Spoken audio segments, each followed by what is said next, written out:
మన మిత్రపక్ష నియోజకవర్గ బాధ్యులైనటువంటి ప్రవీణ్ కుమార్ గారికి, మన మండల పార్టీ అధ్యక్షులు దళమల రాజేంద్ర నాయుడు గారికి, అలాగే రాష్ట్ర బీసీసీఎల్ అధికార ప్రతినిధి చిరంజీవి ధర్మాన్ తేజ్ కుమార్ గారు, ఇతర తేజ్ అంటే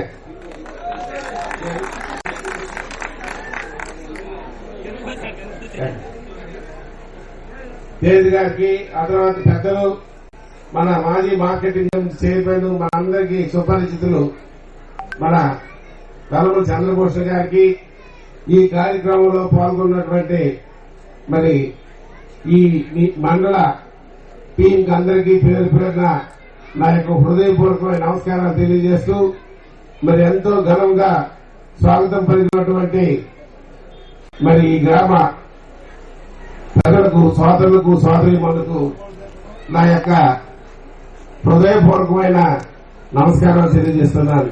చేసుకుమార్ అంటే ఎదురే ధర్మాన్ చేసుకుమార్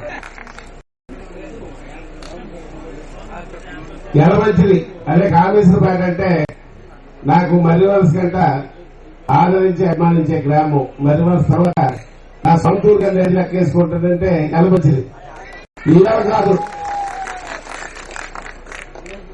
ఎప్పటి నుంచో నేనన్నా సుగుణమన్నా మీరు అంత ఎమ్మెల్యేగా పోటీ చేస్తున్నారు.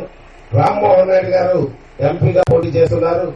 ఇద్దరికి మరి సైకిల్ గుర్తుకు ఓటేసి అత్యధికమైన మెజార్టీతో మాకు గెలిపిస్తారని శిరస్సు వచ్చి నమస్కరిస్తున్నారు. మీ సమస్యలు నాకు చెప్పాల్సిన లేదు.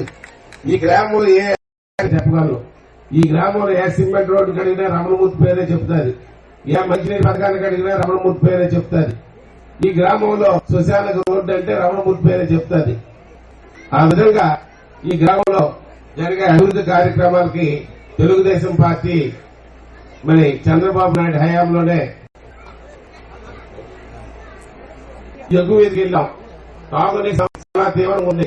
6 మాసాలు అవుతుందట మంచినీరు అందే పరిస్థితి. తిరిగి గవర్నమెంటే వెనక్కి తీసుకెళ్లిపోయే పరిస్థితి ఉంది. అది రాష్ట్రంలో పరిస్థితి.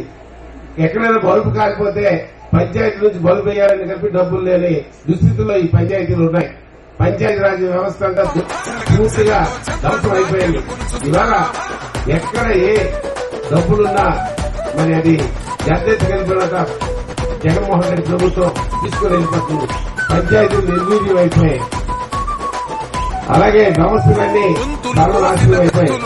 మరి మీరు మన అడ్రోడ్ నుంచి నీవు లక్షలపేట మీదుగా అది మన కామరాజ్పేట మీద రోడ్డు ఆ రోజు తార్ రోడ్ వేసింది మన అక్కురోడ్ మీదుగా ఆ గడ్డ వరకు ఫ్యాక్టరీ వరకు వేసింది నేను జడ్పీ వైస్ చైర్మన్ ఉన్నప్పుడు చూనం జడ్పీ తీసుకున్న రోడ్ వేసాం. తర్వాత మళ్ళా రోడ్డుకి మీ గ్రామంలో కలిపి మన గౌరవ ఎంపీ గారి ద్వారా రమణాయుడు గారి ద్వారా సిమెంట్ రోడ్ వేశాను. మళ్ళా నేను శాసనసభ్యులు తర్వాత ఏదైతే నిధులు మంజూరు చేసి టెండర్లు ఆ టెండర్లు కలిపి పనులు ప్రారంభిస్తామని ముందులో ప్రభుత్వం మారడం. అది ఎందుకు అది ఆపారో అర్థం కాదు. అంటే అది పనిచేయలేమో బుర్ర. సెంట్రల్ బ్యాంక్ అంటే ఇంకొకరు వాళ్ళకి అనుయాయించారు కాంట్రాక్ట్ ఒకసారి స్క్రీన్ బ్యాంకులు వచ్చిందని ఆశించారు. తర్వాత మన స్క్రీన్ కాబట్టి ఇంకోటి ఇచ్చేది తినేశారు. ఇవాళ మీ రోడ్డు చూస్తే ఏమని ఇది ఓట్లకి ఓట్లు వస్తారని మీ తరఫున నేను అడుగుతున్నాను. మీరు వచ్చి వాళ్ళకి అడగాలి, ఏమయ్యా గ్రామీణ సడక్ నిధుల కింద ప్రధానమంత్రి రోడ్డు నిధులు మా గ్రామానికి శాసనసభ్యుడు రామమూర్తి గారు మా గ్రామం మీద అప్రోడ్ వరకు మళ్ళా నేను నిధులు తెచ్చిస్తే నేను వచ్చిన తర్వాత ఎందుకు ఆపారు? కాంట్రాక్ట్ ఇస్తున్నాక ఆపారు. మళ్ళా కాంట్రాక్ట్ మార్చేది చేయించవలసిన బాధ్యత ఈ లోకల్ శాసనసభ్యులు లేదా అని ఈ సందర్భంగా నేను పూర్తిగా ప్రశ్నిస్తున్నాను. మంచినీటి సమస్య ఉంది, బాధ్యత లేదా? ఇక్కడ నుంచి మండపేట కలిసి యునానమస్ గెలిపించారు. మీరు మా ఊరు మీ ఊళ్ళు అందరూ అడిగిపోతారు. ఎక్కడ ఫోన్ చేసి ఎవరు కనబడ్డు ఆలకం జరుగుతారు. మండపేట ఎంపీటీసీ చేస్తారు. ఫోన్ చేసి ఫోన్ ఎవరు దొరుకుతారు. అటొకడు ఇటొకడు వెళ్ళిపోయాడు. అతనికైనా ఉండాలి కదా, కనీసం మంచినీరు ఇవ్వాలి. మిగిలిపోయిన రోడ్లకి ఆ మాత్రం సిమెంట్ రోడ్లు ఇవ్వాలి, ఆ మాత్రం ఇవ్వాలా ఇవ్వక్కర్లేదా చెప్పండి. నేను ధైర్యంగా చెప్పగలను. అలాగే ఫిషరీస్ కాలనీ ఇచ్చాను, అలాగే మన ఎస్టీ కాలనీ ఇచ్చాను, వాటికి కావాల్సిన మౌలిక సదుపాయాలు కల్పించాను. మన గ్రామం మీదుగా మళ్ళీ అక్రోడ్ వరకు తారు రోడ్డు వేయించాను. మరి ఇవాళ పాడైపోయిన రోడ్డు కలిపి నిధులు మంజూరు చేస్తే దీన్ని మారిపోయిన తర్వాత ఇచ్చే పరిస్థితి లేదంటే ఎంత ఘోరమైన పాలన జరుగుతుందో మీరు చూడాలి. మరి అలాగే మరి శ్మశానానికి ఆవేళ మన శ్మశానానికి మనిషిని తీసుకెళ్తే చాలా ఇబ్బందిగా ఉండేది. ఆవేళ నేను మన ఎవరు అప్పారావు అని చనిపోయినప్పుడు ఎవరో మరి శ్మశానానికి వెళ్తే చూస్తే చాలా ఘోరంగా ఉందని వెంటనే శ్మశానానికి రోడ్డు మంజూరు చేశాం. కొన్నాళ్ళు గ్రామ రాజకీయాల్లో లాగిపోయి మళ్ళా నేను శాసనసభ కంప్లీట్ అయ్యింది. మరి ఇవాళ శ్మశానానికి సిమెంట్ రోడ్డు ఇవ్వాల్సిన బాధ్యత ఉంది. ఆ ఊరు రోడ్డు పోకుండా ఉండాలంటే మళ్ళా ఆ శ్మశానం సిమెంట్ రోడ్డు వేయాలి. మన ప్రభుత్వం వచ్చిన తర్వాత శ్మశానం సిమెంట్ రోడ్డు వేయడం, అలాగే ఎగురుండే ఏవైతే ఇప్పుడు సిమెంట్ రోడ్లు వేయకుంటున్నారో వాటి సిమెంట్ రోడ్లు వేయడం, ప్రతి ఇంటికి తాగునీరు ఇచ్చే బాధ్యతలు చేపడతానని ఈ సందర్భంగా తెలియజేస్తున్నాను. ప్రతి పేదవాడికి ఇల్లు ఇచ్చే బాధ్యత కలిపి నేను చేపడతానని సందర్భంగా తెలియజేస్తున్నాను. ఇవాళ మీ హై స్కూల్ నిర్మించామంటే దాన్ని మరొకసారి మీరు జ్ఞాపకం చేసుకోవాలి. కావాల్సిన భవనాలు ఇచ్చారు, వాటికి కావాల్సిన వనరులు కల్పించారు. మీరు ఏం చేశారంటే మీ వేసిన బిల్డింగ్లు రంగు వేసుకుని డబ్బులు చేసుకున్నారు తప్పించి మీరెక్కడ ఒక అడుగు ముందుకెళ్ళలేదని ఈ సందర్భంగా తెలియజేసుకుంటున్నాను. సోదరారా, మరి నాకు నేను ఈవేళ కాదు, సుగుణమ్మ జడ్పీటీసీ నిలబడినప్పుడు, నేను జడ్పీటీసీ నిలబడినప్పుడు 2014 నుంచి 19 వరకు నేను ఎమ్మెల్యేగా 14 పోటీ చేసినప్పుడు మీరే నాకు ముందు నడిపించినారు. మీ విశ్వాసం ఏ రోజు నేను మరవలేను. స్వర్గీయ ఎర్రనాయుడికి ఆ రోజుల్లో పోలీస్ ప్రొటెక్షన్ ఉండేది కాదు. ఒక 20 మంది మా సోదరులు ఫిషర్మెన్స్ 20 మంది రేయింబొగళ్ళు అతను కాపలాగా ఉండి అది ఎంపీ ఎలక్షన్ కలిపి నడిపించారు. ఆ విషయాలు నేను మర్చిపోలేను. నాకు ఎవరైనా ఏదైనా నేను గుర్తుపడిపోయే గ్రామం ఇది. మరి మీ రుణం ఎన్ని జన్మలైనా తీర్చుకోలేను.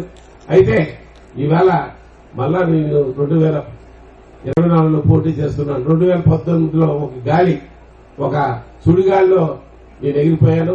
ఈసారి జరిగే ఎన్నికల్లో మనలో ఉండే విభేదాలు పక్కన పెట్టండి. మనం అందరం ఒకటే. ఈ రాష్ట్రంలో చంద్రబాబు నాయుడు, పవన్ కళ్యాణ్, అలాగే బీజేపీ సంఖ్యాత ప్రభుత్వం రావాలి. అలాగే పార్లమెంట్ సభ్యులుగా రామ్మోహన్ నాయుడు గారు రావాలి. ఎమ్మెల్యేగా బొగ్గు రమణమూర్తి రావాలని ఏకైక ధ్యేయంతో మనం అందరం కలిసి పనిచేయాలి. నేను వచ్చిన తర్వాత ఏ విధంగా ఈ మండలానికి కానీ ఈ ప్రాంతానికి కానీ అభివృద్ధి చేశారో ఒకసారి ఆలోచించాలి. నేను శాసనసభ్యుడిగా ఉన్నప్పుడు ఉర్లాం నుంచి మన కొమరాపల్లి వరకు డబుల్ రోడ్ చేశాను.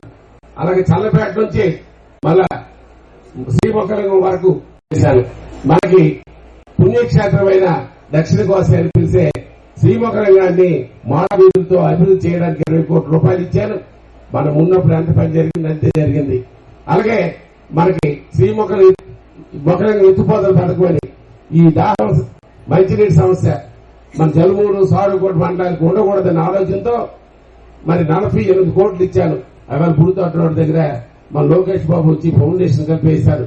ఆ 48 కోట్లు 73% పనులు అయిన తర్వాత ప్రభుత్వం ఆగిపోతే ఎక్కడ పనులు అక్కడ ఆగిపోయాయి.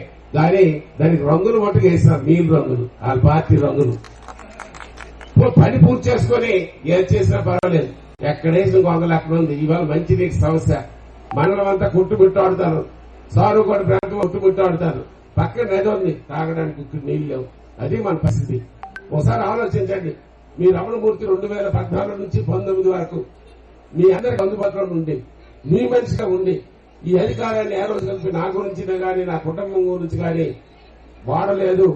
ప్రజలతో ఎన్నుకోబడ్డ నా ప్రజల సేవకుడుగా ఉన్నానని విశ్వసిస్తే అందరూ తెలుగుదేశం పార్టీ సైకిల్ గుర్తు ఓట్లేసి నాకు కానీ రామ్మోహన్ నాయుడికి గెలిపించాలి. రామ్మోహన్ నాయుడు గురించి వేరే చెప్పనవసరం లేదు. ఇవాళ ఎర్రనాయుడు కుమారుడు అని కాదు, తండ్రికి మించిన కుమారుడు, తండ్రికి మించిన తనయుడు. ఇవాళ ఢిల్లీలో పార్లమెంట్ లో మాట్లాడితే మరి సోనియా గాంధీ నుంచి ప్రధానమంత్రి మోడీ వరకు పార్లమెంట్ లో మొఖం తిప్పి అతను ఉపన్యాసాన్ని వినే పరిస్థితి ఉంది. మనం టీవీ వేస్తే మన రామ్మోహన్ రెడ్డి మాట్లాడితే అందరం సినిమా చూసినట్టు చూస్తాం. కాబట్టి మన జిల్లా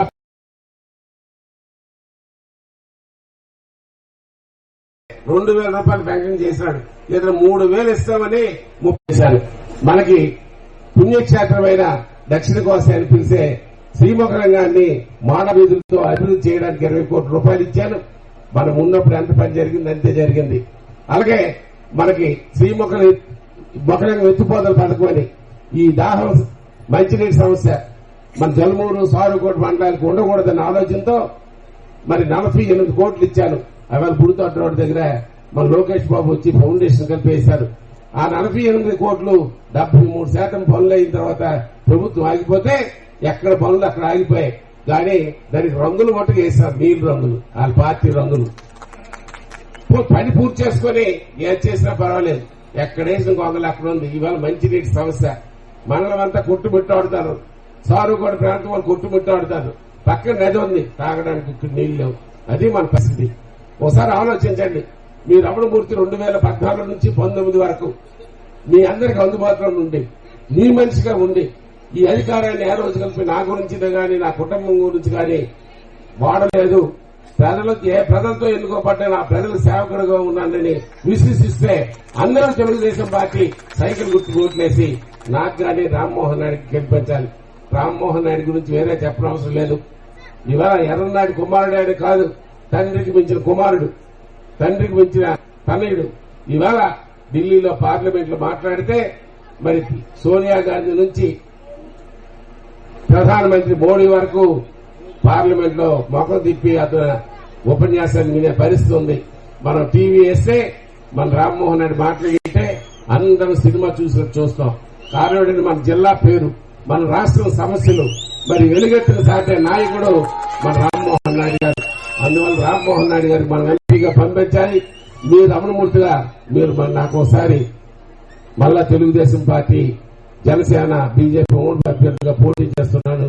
మీ అందరూ మరొకసారి నాకు అవకాశం కల్పిస్తారని తెలియజేస్తూ, సోదరులారా సోదరిమల్లారా మీరు ముఖ్యంగా వినాలి. కల్పన చేసి ఇవాళ జనాల్ని మభ్యపెట్టి జరిపించే పరిస్థితి ఉంది.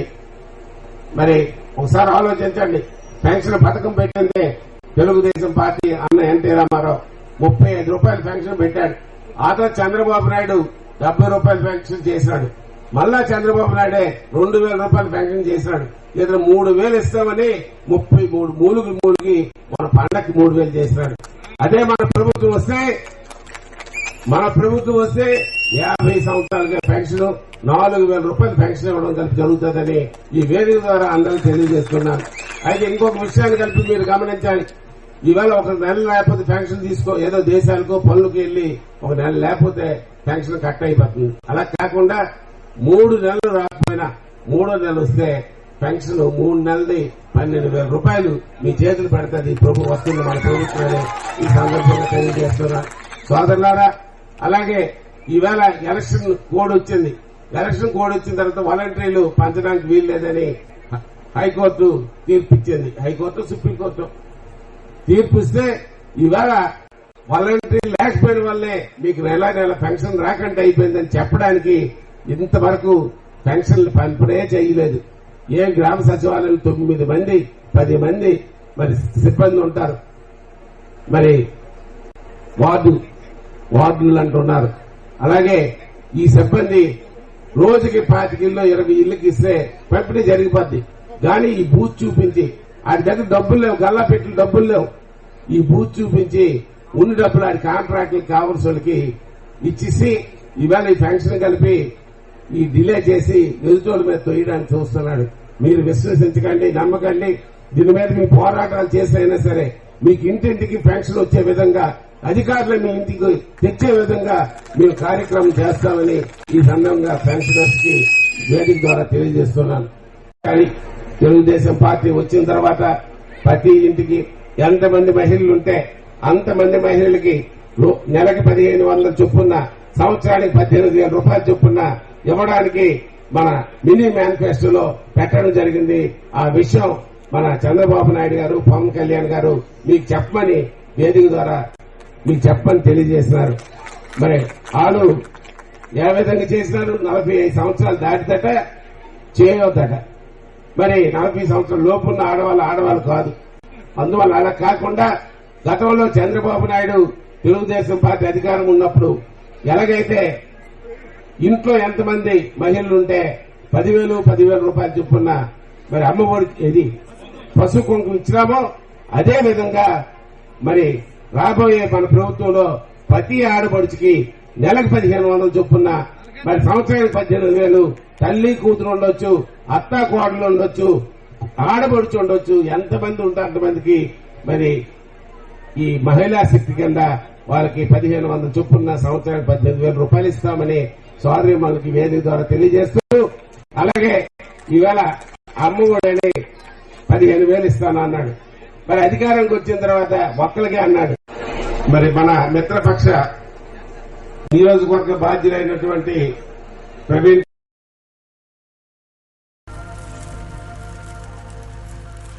I love you. Huh?